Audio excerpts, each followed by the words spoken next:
जय माता दी। अश्विन कृष्ण की अष्टमी तिथि को पुत्र की आयु, आरोग्य, लाभ और सबके कल्याण के लिए जीवित पुत्रिका, जितिया, हाथी पूजा और महालक्ष्मी पूजा का विधान है।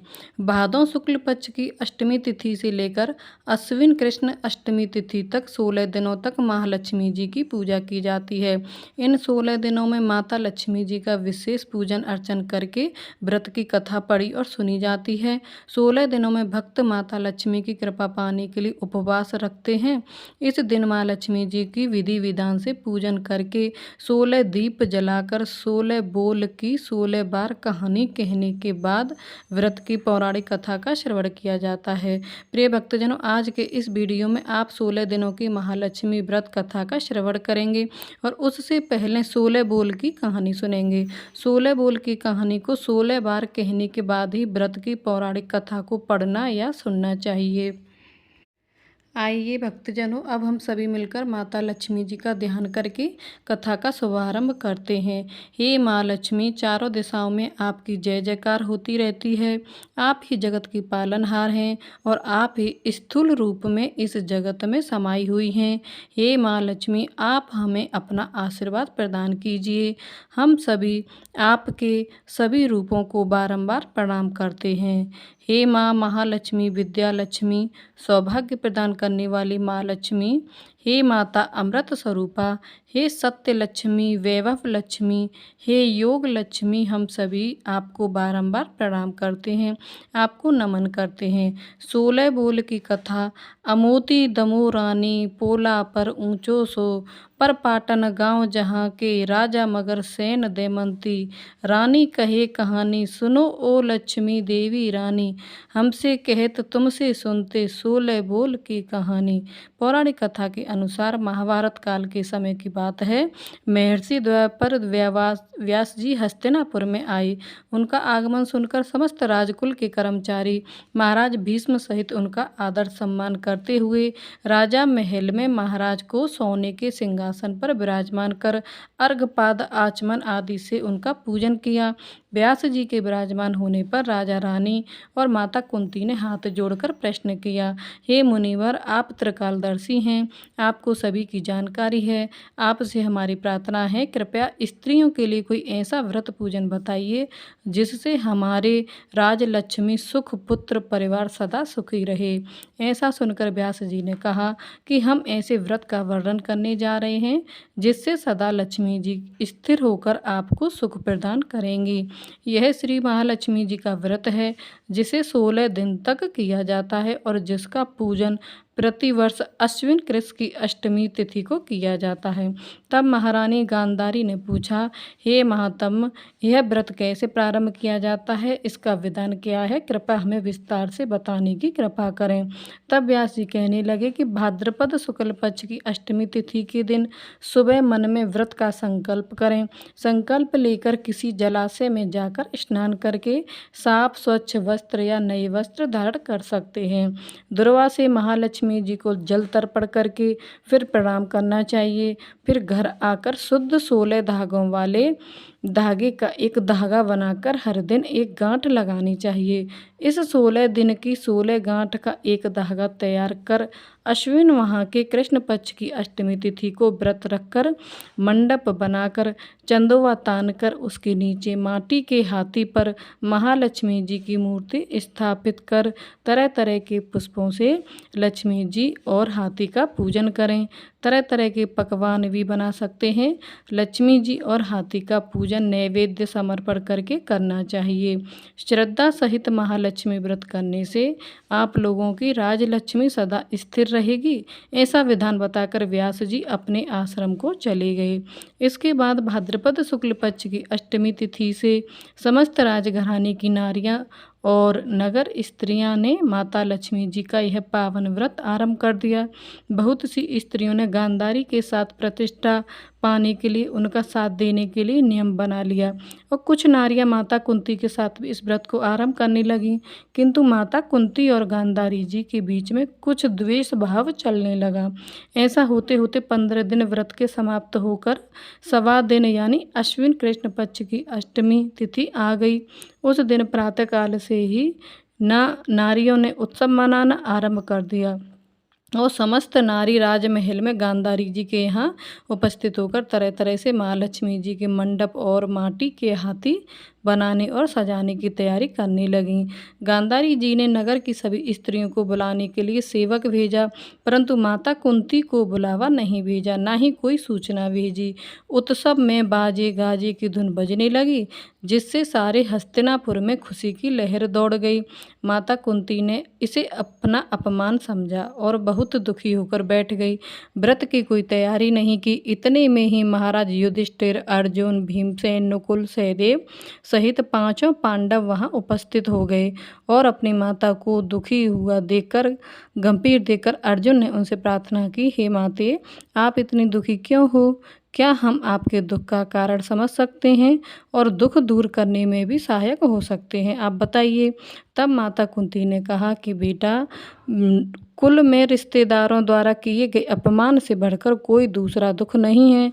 आज नगर में महालक्ष्मी व्रत उत्सव में रानी गांधारी ने सारे नगर की औरतों को सम्मान से बुलाकर ईर्ष्यापूर्वक मेरा अपमान करके उत्सव में मुझे नहीं बुलाया है। तब अर्जुन ने कहा, माता, क्या वह पूजा का विधान सिर्फ दुर्योधन के महल में ही हो सकता है? आप अपने घर में नहीं कर सकती? तब माता कुंती ने कहा, बेटा, कर सकती हूँ, पर साज सामान इतनी जल्दी तैयार नहीं हो पाएगा, क्योंकि गांधारी के 100 पुत्रों ने माटी का विशाल हाथी तैयार किया है और पूजा करके सजाया है। ऐसा विधान तुमसे नहीं बन सकेगा। उनके उत्सव की तैयारी आज दिन भर से ही हो रही है।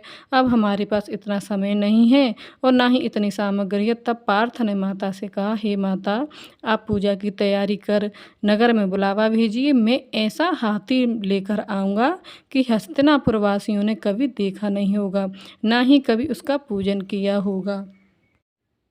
आज ही इंद्रलोक से इंद्र का हाथी ऐरावत, जो कि बहुत ही पूजनीय है, उसे बुलाकर लेकर आता हूँ। आप अपनी तैयारी कीजिए। इधर माता कुंती ने सारे नगर में पूजा का ढिंढोरा पिटवा दिया। अब पूजा की विशाल तैयारी होने लगी। तब अर्जुन ने सुरपुती इंद्र को रावत भेजने के लिए पत्र लिखा और एक दिव्य बाण में बांधकर धनुष पर रखकर देवलोक इंद्र की सभा में फेंका। उस पत्र को देवराज इंद्र ने पढ़ा और फिर अर्जुन को उत्तर लिखा कि हे पांडु कुमार, मैं ऐरावत को भेज तो दूंगा, परंतु वह इतनी जल्दी स्वर्ग से कैसे उतर सकता है? तुम ही इसका उत्तर शीघ्र लिखो। पत्र पाकर अर्जुन ने बाणों का रास्ता बनाकर हाथी को उतरने की बात लिखकर पत्र वापस कर दिया। अब इधर स्वर्गलोक में इंद्र ने सारथी को आज्ञा दी कि हाथी को पूर्ण रूप से सजाकर हस्तिनापुर में उतारने का प्रबंध किया जाए। महावत ने तरह तरह के साज सामान से रावत हाथी को सजाया। देवलोक की अंबर झूल डाली गई। स्वर्ण की पालकी रत्न जड़ित कलश से बांधी गई। माथे पर रत्न जड़ित जाली सजाई गई। पैरों में घुंघरू सोने की मड़ियाँ बांधी गईं, जिनकी चकाचौंध पर मानव जाति की आंखें ठहर नहीं सकती थीं। इधर सारे नगर में धूम हुई कि माता कुंती के घर सजीव इंद्र का ऐरावत बाणों के रास्ते स्वर्ग से उतरकर पूजा को आएगा। अब सारे नगर की नर नारी, बालक और वृद्धों की भीड़ ऐरावत को देखने के लिए माता कुंती के द्वार पर एकत्रित होने लगी। गांधारी के राजमहल में भी इस बात की चर्चा फैल गई। अब तो नगर की नारियां पूजा थाली लेकर वहां से भागने लगीं। माता कुंती के महल में उपस्थित होकर देखने लगीं कि देखते ही देखते सारा महल पूजा करने वालियों नारियों से भर गया। सारे नगर वाले ऐरावत के दर्शन के लिए गली, सड़क, महल, अटारी में एकत्रित हो गए। माता कुंती ने ऐरावत को खड़ा करने हेतु रंग बिरंगे चौक पुरवाकर नए रेशमी वस्त्र बिछा दिए। हस्तिनापुर वासी तरह तरह की स्वागत की तैयारी में फूल माला, अबीर, केसर हाथों में लेकर खड़े हो गए। इधर देवराज इंद्र भी आज्ञा पाकर ऐरावत हाथी स्वर्ग से बाणों के बने हुए रास्ते में धीरे धीरे आकाश मार्ग से उतरने लगा। उसके आभूषणों की आवाज नगर वासियों को आने लगी। ऐरावत के दर्शन के लिए नर नारियों ने जय जयकार के नारे लगाना आरंभ किए। ठीक सायंकाल ऐरावत माता कुंती के महल के चौक में उतर आया।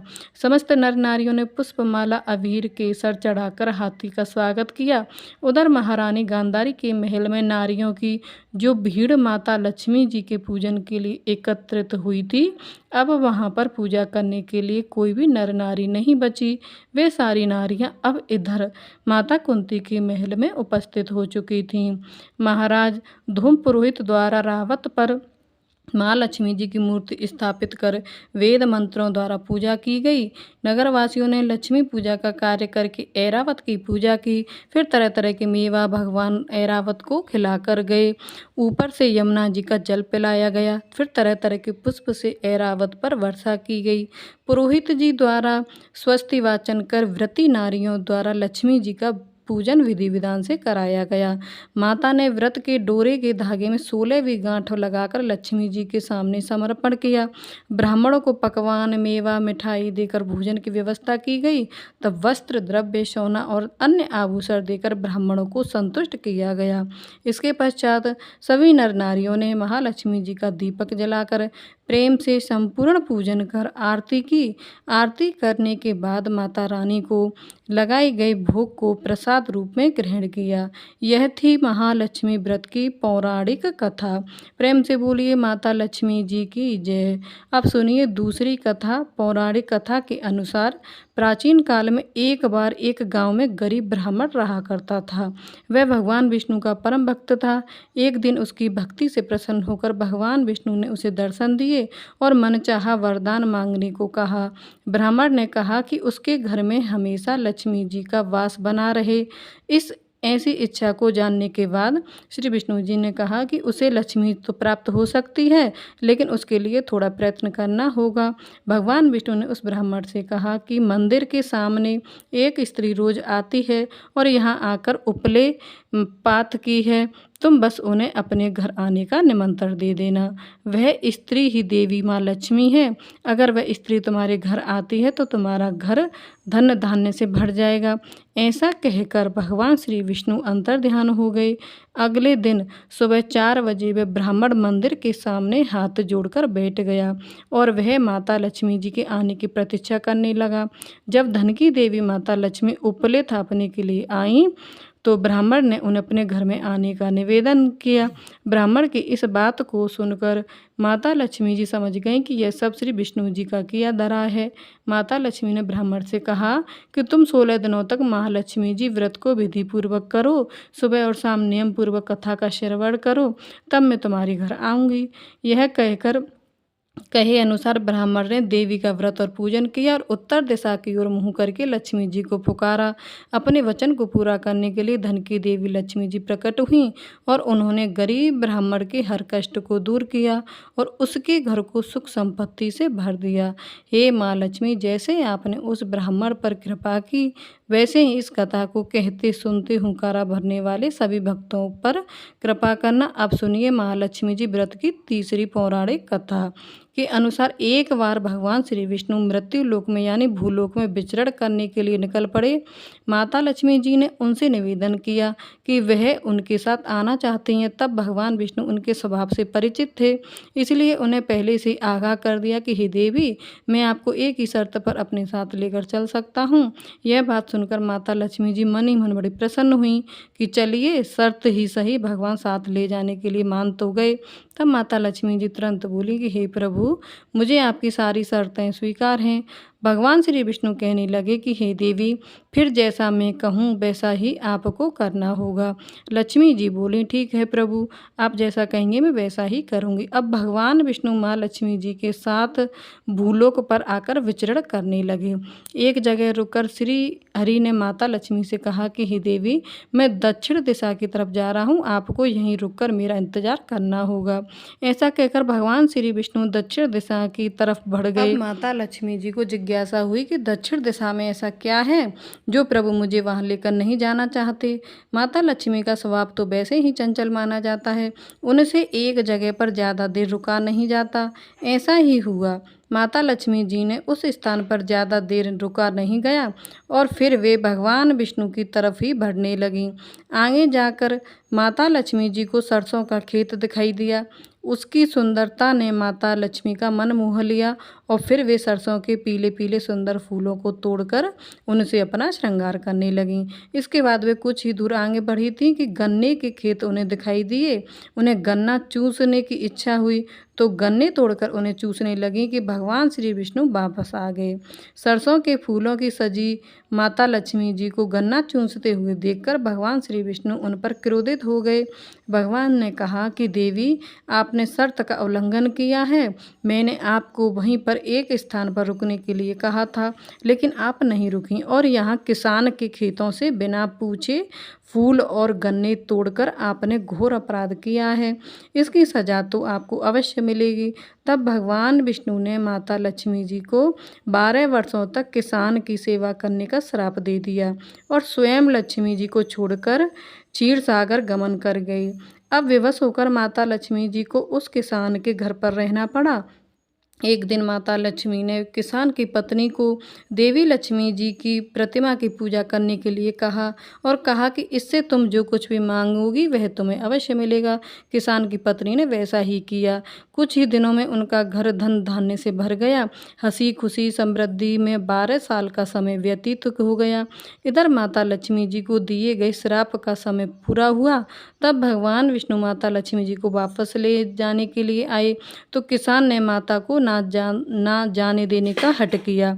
इस पर माता लक्ष्मी ने कहा कि कार्तिक कृष्ण पक्ष की 13 के दिन अगर वह विधि पूर्वक मेरी पूजा करेगा तो वह उसके घर से नहीं जाएंगी, लेकिन इस दौरान वह उन्हें दिखाई नहीं देंगी। इसीलिए वह एक कलश की स्थापना करे और उसमें कुछ धन रखे, यानी धन ही लक्ष्मी का रूप होगा।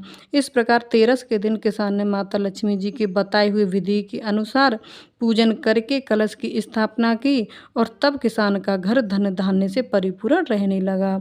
तब से लेकर आज तक धनतेरस पर माता लक्ष्मी जी की पूजा करने की परंपरा अभी तक चली आ रही है। कथा समाप्त हुई। प्रेम से बोलिए माता लक्ष्मी की जय। श्री विष्णु भगवान की जय।